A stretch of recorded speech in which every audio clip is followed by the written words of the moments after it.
Энэ нүүрсэн харим үнэхээр им олон зүйлд сайн гэж үү?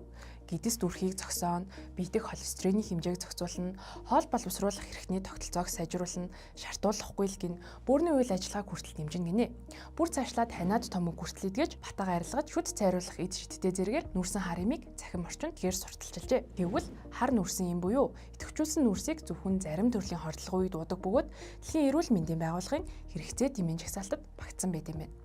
Дээр дурдсан батага арилгаж шаардуулахгүй зэрэг мэдээлүүд нь батлагдаагүй, шинжлэх ухаанд хангалттай судлагдаагүй байна. Нүүрсэн хар эмийг хийхдээ мод, нүүрс, коксын бүрхүүл зэрэг байгалийн түүхэн эдийг өндөр температурт чатааж дараа нь химийн аргаар идэвхжүүлж гаргаж авдаг. Энэ явцад нүүрс нь маш олон жижиг нөхцөвтэй болж хорт байцуудыг өөртөө шингээж авах чадвартай болдог байна.